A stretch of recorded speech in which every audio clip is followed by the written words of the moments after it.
selamat datang di talk show di channel kita yaitu Hapat Talk SMA Hang Tuah 4 Surabaya. Nah, kali ini kita udah kedatangan narasumber yang super duper heboh ini kayaknya. Nah, boleh kenalan dulu nih Kak supaya Hapaters di rumah tahu nih siapa sih kakak cantik satu ini. Aduh, malu aku gak dibilang cantik. Halo, Ya. ini Hapaters ya? Hapaters. Halo Hapaters, jadi perkenalkan namaku Lisya Syahrini Fatoni, bisa dipanggil Lisya, tapi nggak boleh dipanggil sayang, panggil Lisya aja. Nanti kalau ditinggal nggak lucu ya? Iya, aduh nanti kita jadi korban itu ya HTS ya. HTS, aduh. Itu jangan sampai terjadi, oke? Jangan sampai nih Hapaters juga jangan sampai kena ya. Nah, sesuai sama judulnya nih Hapaters. Kali ini ya kita bakalan bahas soal apa itu SNPMB. Waduh, kayaknya untuk calon-calon mahasiswa nih. Iya. Nggak asing ya namanya ini. Nah, jadi dari tahun lalu sama tahun sekarang ini kan udah ada perubahan nih Kak ya. Nah, itu kita langsung aja nih kayaknya kalau menurut pendapat aku pribadi itu lumayan kalau dibilang ribet enggak juga sih, tapi ada tantangannya sendiri. Nah, kalau menurut pendapat pribadinya Kalisya kayak gimana nih? Kalau untuk aku sih, apalagi ini kan sistem baru ya, dari lembaga LTMPT lalu diubah sama menteri kita kalau nggak salah, itu ke lembaga SNPMB atau BP3. Itu tuh awalnya aku ngerasa kayak nggak jauh beda aslinya, cuma kenapa kok harus diubah gitu, karena emang sistem di dalamnya itu nggak jauh beda. Tapi waktu aku lihat SNPMB-nya sendiri kayak ternyata nggak jauh beda, tapi ada yang membedakan gitu. Jadi membedakan itu kalau yang di LTMPT dulu itu kan jalurnya itu kan ada dua. Untuk yang dinaungi lembaga LTMPT sendiri itu ada SNPTN, jalur undangan, lalu ada jalur SBMPTN. Kalau jalur mandiri itu jalur yang diadakan oleh universitas itu sendiri. Jadi jalur yang biasanya pakai uang pangkal. Nah, kalau untuk yang SNPMB sendiri ini sekarang itu jalurnya juga ada dua. Sama aja, cuma ganti. Yang pertama itu SNPMB, itu jalur yang undangan. Kalau dulu SNM, kalau sekarang SNBP. Terus kalau yang kedua itu kalau dulunya SBMPTN. Kalau sekarang SNBT, Seleksi Nasional Berbasis Tulis gitu. Kalau yang sekarang sih seleksinya pakai AKM, sistem AKM gitu. Sistem AKM menyesuaikan kurikulum merdeka. Kurikulum merdeka. Kalau yang dulu LTMPT tahun lalu banget, yang SBMPTN atau TBK itu pakai sistem Sosum, Saintek sama TPS. Gitu, pakai TKA sama TPS. Pakai kalau kamu Sosum kamu harus belajar sosiologi, belajar geografi dan sebagainya. Kalau kamu masuk Saintek kamu harus belajar biologi, fisika, kimia gitu. Kimia nggak jauh-jauh dari itu ya. Kalau sekarang katanya merdeka untuk memilih pilihannya sendiri. Jadi kalau misalnya katanya sih IPS bisa masuk ke jurusan kedokteran gitu. Bisa linjur lah ya. Bisa linjur lah ya bahasanya gitu. Tapi kalau linjur gitu apa nggak pusing ya kan? Iya itu. IPS kan belajar lagi nih jatuhnya ya. Kalau untuk kita dulunya masih di program yang lama, kalau untuk linjur kita harus belajar lagi dari semester 1 sampai semester 5. Misal aku anak IPA nih, aku belajar mau masuk ke hukum, aku harus belajar untuk sosum, itu harus belajar sosiologi, sejarah, geografi dan sebagainya. Itu dari semester 1 sampai semester 5. Yang notabene itu dari kelas 10 sampai kelas 12 semester 1. Nah, itu harus nyicilnya kayak gitu. Tapi kalau untuk sekarang, kalau misalnya aku anak IPA mau masuk ilmu komunikasi atau ke ranah sosial humaniora atau sosum, itu aku cuma belajar TPS aja kayak AKM gitu. Jadi lebih memudahkan lah seperti itu. Nah, Kak bahas-bahas soal SNPMB nih. Kan tes masuk kuliah ya singkatnya. Kira-kira ada nggak universitas impiannya kakak gitu? Mau masuk kemana, terus jurusannya mungkin supaya kita bisa sama-sama termotivasi nih kak. Karena yang aku denger nih ya kak, kayaknya Kalisia sama aku punya tujuan yang sama deh. Sama-sama ke UI nih kayaknya ya. Oh, kamu ke UI? Iya. Kok tahu kalau aku mau ke UI? Siapa yang ngomong? Aduh, harus kepo dong ya. Ini Harus narasumbernya seperti ini pasti aku kepoin banget. Gak mungkin enggak dong ya. Boleh di sharing nih Kak, mau ke universitas mana nih? Kalau aku emang mau ke UI, Fakultas Oke. Hukum UI gitu. Waduh, kita kasih tepuk tangan dulu dong buat narasumber kita. Oke. Apalagi UI kan hukumnya tuh kan bagus banget ya. Terus apalagi UI itu udah ada nama Universitas Indonesia. Waduh. Ya. Apalagi masuk 3 terbesar se-Indonesia. Biasanya ITB, UI sama UGM UGM, gitu. Aku sendiri udah mengimpi-ngimpikan FHU itu dari kelas 7 SMP. Waduh, kelas 7 SMP udah kebayang ini ya. Jadi awalnya tuh aku kayak, aduh, aku mau masuk mana gitu. Maunya tuh awal banget kelas 7 tuh maunya ke UNER itu ya udah biasa lah. Basicnya anak Surabaya tuh mau kemana pasti ke UNER gitu kan. Terus waktu itu ada pernah scroll Instagram itu kan dulu anak SMP kan maunya yang gaul-gaul banget. Maunya yang kayak up to date, yang bagus gitu. Akhirnya kok Universitas Indonesia ini kok menarik perhatianku banget gitu. Okay. Akhirnya coba search, oh ternyata Universitas Indonesia itu gini gitu. Oh ternyata Universitas Indonesia itu banyak banget saingannya ya, apalagi itu universitas terbagus se-Indonesia. Waduh. Kayaknya kalau di UI ini dari beberapa konten kreator Kak di TikTok yang aku lihat itu mahasiswanya ini benar-benar wah keren banget, ada yang jago debat bahasa Inggris dan segala macam itu, apalagi yang debat hukum. Wah ini menarik banget ini kayaknya. Nah kalau di UI kan ada beberapa jurusan tuh Kak, kenapa kok pengen masuk ke jurusan hukum itu, kira-kira kenapa? Dulunya waktu SD ibu itu forsir aku buat nanti kamu masuk hukum aja loh, kamu bisa jadi pengacara, kamu pinter ngomong dan lain-lain.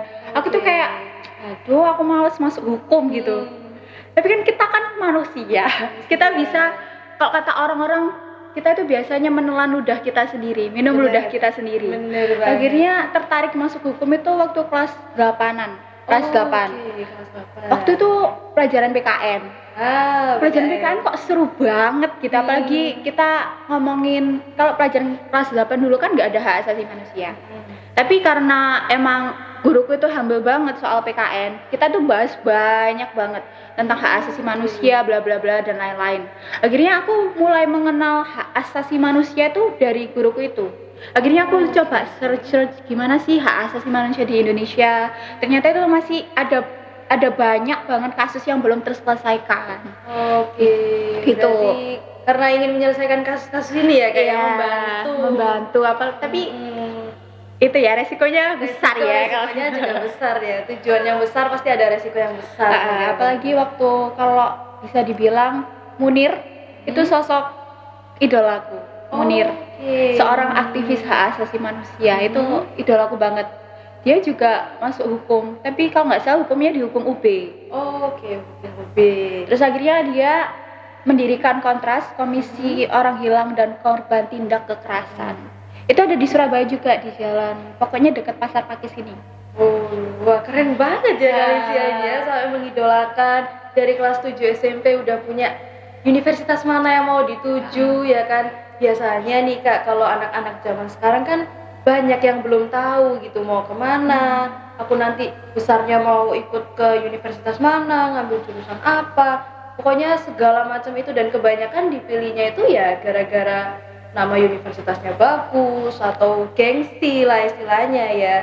Nah ngomong-ngomong soal universitas nih Kak, kan sekarang Kalisia udah kelas 12 ya? Iya udah kelas 12. Pastinya ada persiapan yang dilakuin dong ya buat masuk universitas. Nah, boleh diceritain nggak Kak, kira-kira persiapan apa aja yang udah dilakuin Kak Lisia? Yang pertama itu ngebangun mimpimu sendiri ya, kamu mau kemana gitu. Kalau aku emang basicnya emang mau jadi pengacara, jadi oh ya udah milih hukum. Yang kedua mental. Kayak aduh jadi mahasiswa nanti gini ribet. ribet sama tugasnya yang banyak banget, tekanannya ya. banyak tekanannya, bisa sampai burn out kan kadang. Apalagi kegiatan kalau misalnya kalian ikut organisasi yang aku tahu itu pasti lebih membuat pikiran kayak aduh capek banget jadi mahasiswa Capek, gitu. greget juga Ha-ha. pastinya. Terus yang ketiga banyak untuk berlatih lah. Oke. Kalau misalnya kalian nggak keterima eligible, banyak-banyak buat latihan soal, banyak-banyak untuk tryout. Tapi kalau emang persiapan dari kelas 10 sih emang maunya lolos undangan, maunya jadi siswa eligible, jadinya belajar, nilainya ditingkatin. Nah, Gitu. Nilai yang utama ya perlu ditingkatin. Nah, kita kan udah bahas soal persiapan nih Kak. Nah, namanya persiapan ya partners, pasti nggak ada dong persiapan tanpa kendala. Waduh, udah bahas-bahas kendala ini ya. Ini kayaknya serem sih, apalagi buat aku pribadi kan masih kelas 10, kayaknya masih ya ngimbang-ngimbangin lah.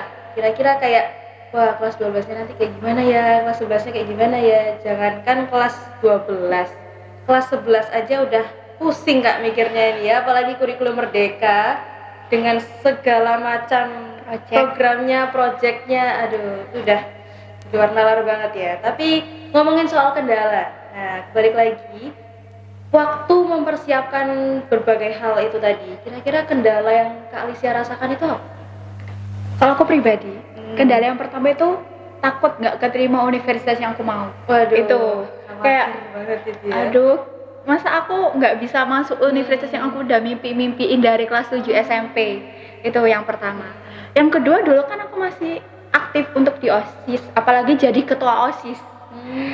Itu kan banyak banget kegiatannya, kayak Alicia harus gini, Alicia harus itu, belum lagi project yang numpuk ya. Terus tugas yang numpuk. Aduh itu buat otak kayak aku harus keforsir banget. tapi harus balance juga di OSIS, harus balance juga di akademiknya. Akademik, oke. Gitu, itu sih. Harus sama-sama balance ya. Kak, Itu berarti. organisasi yang yang buat kehambat. Oke. Nah, kalau kan tadi Kak Alicia sempat nyebutin soal organisasi nih. Menurut Kak Alicia sendiri, kan kalau di SMA itu ada organisasi, salah satunya OSIS ya. Nah, kira-kira pengaruhnya kalau kita ikut organisasi OSIS nanti untuk masuk ke universitas itu apa sih Kak? Ada mungkin kita dapat kayak ya istilahnya bekal kah atau reward kah yang bisa digunakan di universitas nanti? Kira-kira menurut Kak Alicia apa? Kalau menurut aku itu banyak sih benefitnya masuk OSIS itu banyak. Salah satunya kalau kalian nggak bisa untuk public speaking, awal-awal masuk OSIS lah. Gimana dilatih untuk public speaking. Apalagi kalau kita OSIS misalnya kita ada biasanya diundang sama sekolah-sekolah lain gitu. Memperkuat relasi juga. Kadang kita juga tanya, ada info-info universitas, kita tanya, ini udah buka pendaftaran nggak? Ini udah buka pendaftaran nggak? Gitu. Kalau aku pribadi, gara-gara relasi ini, kan aku kan juga daftar di Golden Ticketnya UNER. Aku juga tanya ke temanku, ini gimana sih, apa itu namanya, apa udah buka pendaftaran Golden Ticketnya UNER, gitu. Terus temanku yang ketua OSIS juga, mantan ketua OSIS SMA 9 juga bilang, oh belum nih ya, ini belum, gitu. Gitu, terus banyak benefitnya ya Kak? Banyak, terus kita bisa dapat sertifikatnya. Apalagi nanti yang untuk ketua OSIS, itu di UNER ada Golden Ticket untuk ketua OSIS. Jadi kalian daftar Golden Ticket ya? Jalur ketua OSIS, tapi nanti diseleksi lagi. Diseleksi. Untuk kalian yang ketua OSIS dan eligible, itu nanti kalian bisa masuk Golden Ticket UNER. Gitu. Okay.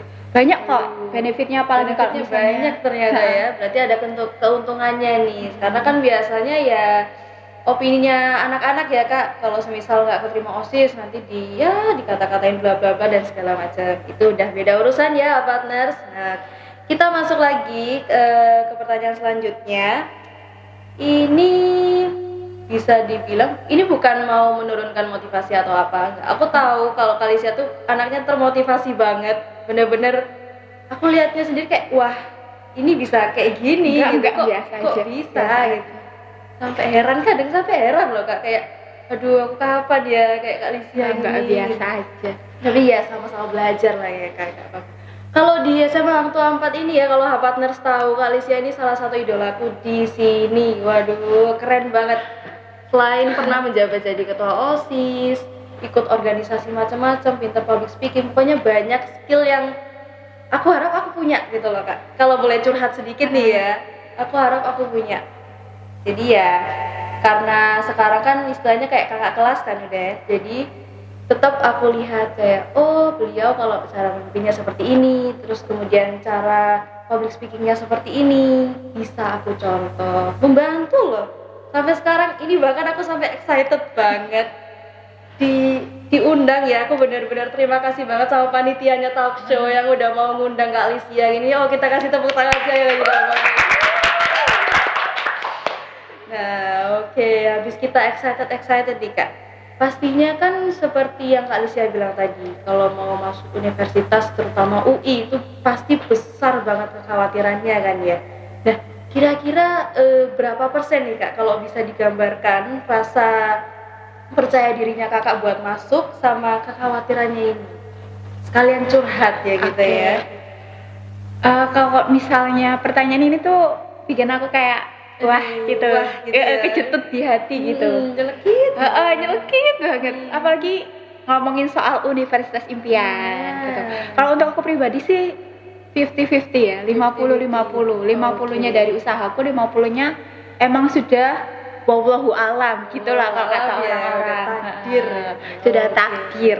Aku sendiri apalagi di SNBP kita nggak milih UI. Oh my god. Oke. Kita kan kayak rasanya kayak aduh kok bisa nggak milih UI gitu, karena emang ibu maunya itu kuliahnya tuh di Surabaya. Makanya undangannya harus di Surabaya. Nanti tes tulisnya harus di Surabaya. Aku sendiri ngambil UI-nya di Mandiri. Di Simang UI.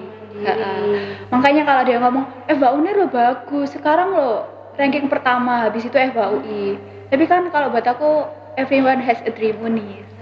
Kayak mimpi masing-masing ya. Semua orang itu punya mimpi masing-masing. Makanya kalau ada yang bilang gak apa-apa masuk FH Unir aja bagus kok gitu kan. Ya emang bagus ya. Kok emang bagus. Tapi kan kita semua punya mimpi yang harus kita kayak aku harus ke sana gitu. Aku mau jadi apa ya kalau misalnya aku ke sana gitu. Oke. Nah, kira-kira nih Kak, kalau semisal ya, ini amin ya guys. Kalau semisal nanti Kak Alicia udah masuk ke Universitas UI nih lewat jalur mandiri itu tadi. Pastikan setiap mahasiswa pastinya pengen punya kontribusi besar buat universitasnya kan ya. Nah, kira-kira kalau ada bayang-bayangan nih, apa sih kira-kira kontribusi yang akan kakak kasih untuk universitas kakak itu? Kan udah jadi mimpi nih, nah, pastinya mau diperjuangkan ya partners. Yang pertama ini ya, jadi mahasiswa yang mengedepankan akademiknya dulu. Oke, akademik dulu. Soalnya aku mau lulusnya cum laude. Jadi nanti emang harus akademiknya emang harus stabil gitu. Ya. Terus yang kedua ikut organisasi. Ya, apalagi BEM UI kan keren banget ya sekarang bisa ngeritik kampusnya sendiri, bisa ngeritik pemerintahan ya. Gitu.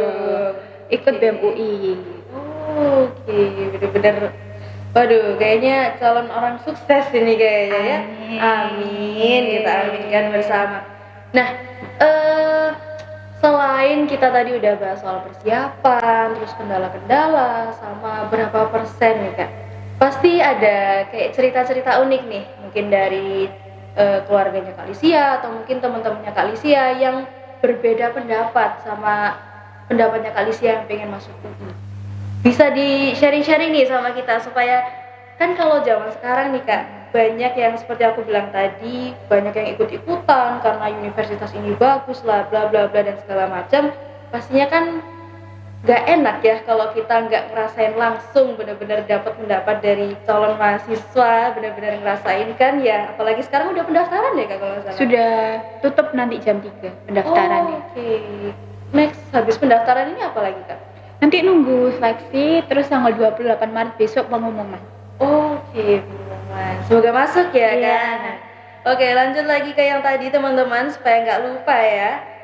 soal cerita-cerita unik nih. Mungkin barangkali ada salah satu cerita dari keluarganya kakak atau dari teman-temannya kakak yang berbeda pendapat itu bisa di-sharing sama kita kak? Eh, jatuhnya bukan cerita unik ya, cerita sedih. Aduh sedih, nggak jadi lucu ya teman-teman ya? Nggak jadi lucu. Nggak jadi lucu. Jadi Oke. bukan ke teman-teman sih, lebih tepatnya lebih ke keluarga. Oke, keluarga. Kalau keluarga besar sih kayak ngapain masuk UI? UI kan di Jakarta jauh, mending di Surabaya aja. Apalagi biaya hidup di UI itu gini besar. Kamu belum ngekosnya, kamu belum bayar UKT-nya dan lain-lain. Waduh, tajem ini. Iya, tajem banget. Masalah biaya hidup lagi. Apalagi aku udah bilang ke keluargaku kalau mau UI itu udah dari kelas 7 SMP. Kelas 7 SMP, anak kelas 7 SMP bilang waktu ditanyain, "Mau masuk mana?" "Masuk Universitas Indonesia." Terus mereka bilang, "Masa anak kayak kamu bisa keterima ke UI?" Gitu. Aduh, siapa itu yang ngomong kayak gitu ya? Aduh. Adalah, terus habis itu aku cuma bisa diem terus nangis. Tapi sambil di jalan nangis gitu. Kayak emang masih ada ya UI nerima aku gitu. Aduh, gak boleh ya, partners gak boleh kayak gitu ya. Namanya mimpi pantas untuk diperjuangkan, partners. Apapun mimpi, sesepele apapun mimpinya perlu dan pantas untuk diperjuangkan. Bener nggak kali sih? Benar. Bener banget nih. Nah, setelah kita bahas soal cerita-cerita, kemudian mimpi-mimpi, pastinya nggak afdol nih kalau kita nggak ngasih motivasi nih Kak, motivasi buat partners. Apalagi kan tadi kita udah sharing soal kendalanya, segala macam. Pasti kan sekarang, terutama aku nih ya yang langsung ngedengerin, itu ngerasa kayak naik turun, bisa atau enggaknya. Tapi jujur, setelah denger ceritanya Kalisia ini udah rasa ragunya itu turun. Lebih ke, ayo kamu pasti bisa. Iya. Kayak gitu. Nah, itu harus sih ya. Harus. Bener banget. Kalisia kira-kira punya motivasi nggak buat teman-teman dan juga partners di rumah yang juga seangkatan, sama-sama kelas 12-nya, sama-sama merjuangin universitas impian gitu, kira-kira boleh dibagi-bagi nih Kak motivasinya? Kalau untuk aku pribadi nggak ada kata motivasi kalau untuk orang yang memperjuangkan, karena mereka nggak butuh motivasi, mereka butuh semangat dalam internal diri mereka sendiri gitu. Tapi untuk kalau suatu saat, kalau mungkin tanggal 28 Maret besok, kalian untuk teman-temanku sendiri, untuk semua orang kelas 12 nggak dapat biru, tapi dapatnya merah. Yang perlu kalian tahu kalau merah itu tanda berani. Berani ngambil keputusan yang lebih tinggi lagi. Gitu. Oke, kita kasih tepuk tangan dulu dong untuk motivasi dari Kalisia. Waduh, ini merah tanda berani. Merah tanda berani. Merah tanda berani. Tapi Kak, ngomong-ngomong, sekolah kita ini identik sama warna biru.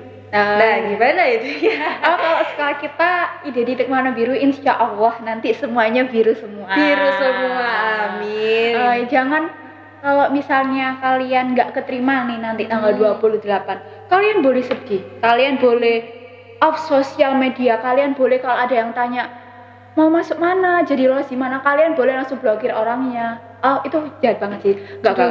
Kalian boleh untuk nggak jawab pertanyaan itu, boleh banget. Kalian boleh nangis seharian, nangis 1 minggu, nggak apa-apa. Tapi yang perlu kalian tahu, habis sedih-sedih, kalian harus bangkit pelan-pelan. Kalian harus kayak, aku kan cuma gagal di satu waktu. Yang gagal itu proses kalian, bukan hidup kalian. Jadi kalau menurut aku, alfabet itu kan ada A sampai Z ya. Kalau kalian nggak bisa menempuh huruf A, masih ada huruf B sampai Z lagi. Gitu. Berarti masih panjang ya teman-teman. Iya. Termotivasi banget. Sampai typo ini aku ngomongnya ya. Aduh. Nah, setelah dengar motivasi dari kakak ini Kak, jujur kalau boleh curhat-curhat sedikit ya. Kemarin itu bahas lagi soal yang tadi kakak bilang dihapus sosial medianya, di skip dulu lah medsos itu ya. Beberapa hari belakang itu emang aku sempat kayak overthinking lah, istilah gaulnya ya teman-teman, overthinking soal ini aku gedenya mau kemana, ini aku besarnya mau gimana sih gitu. Apalagi selain universitas ya, pastinya kita juga mikir kayak cara cari uang itu kayak gimana. Tapi itu kayaknya nanti dulu deh, masih terlalu jauh ya. Untuk overthinkingku sendiri sih kan seperti yang tadi aku bilang, aku mau masuk UI. Nah, untuk opsi lainnya ya mungkin UGM atau UNER lah yang deket-deket. Itu juga benar-benar orang tua mensupport memang, tapi ya namanya orang tua ya pasti ada rasa khawatirnya kalau anak-anak pergi jauh, keluar kota aja ini udah ditanyain segala macem kan gitu. Tapi setelah dengar motivasi dari Kak Lisia ini rasanya kayak ya itu resiko, namanya juga berjuang, pasti ada resikonya kan. Kalau nggak ada resikonya nggak seru, namanya juga hidup kan. Iya. Banyak cobaannya, kalau dikit cobain. Benar. Kalau dikit cobain. Nah, Kalisia udah nggak kerasa ini, kayaknya udah lama kita ya, udah sekitar 20 menitan kita ngobrol bareng. Aduh, nggak kerasa loh, udah mau selesai. Padahal seru banget, bener-bener seru banget. Aku termotivasi banget dan juga harapannya untuk H-Partners yang udah ngeliatin talk show kita hari ini juga ikut termotivasi. Dan iya juga ini bener. Kalau semisal H-Partners mau bagi-bagi ya tips untuk masuk ke universitas yang kalian mau, atau mungkin juga mau bagi-bagi motivasi kayak Kalisia, boleh banget tulis di kolom komentar ya, jangan lupa ya Partners. Nah kalau gitu kita langsung akhirin aja ya Kak, kayaknya waktunya nggak cukup ini ya. Kalau gitu aku mau ngucapin terima kasih banyak buat Kalisia atas waktunya, motivasinya dan juga ceritanya hari ini. Kemudian aku juga mau mengucapkan terima kasih untuk H-Partners juga yang udah nonton dari awal sampai akhir. Jangan lupa untuk klik tombol like, comment, dan subscribe. Dan jangan lupa untuk share juga ke teman-teman kalian ya. So, segitu aja untuk Hapas Talk hari ini. Aku Renata pamit undur diri. See you on the next talk show. Bye-bye.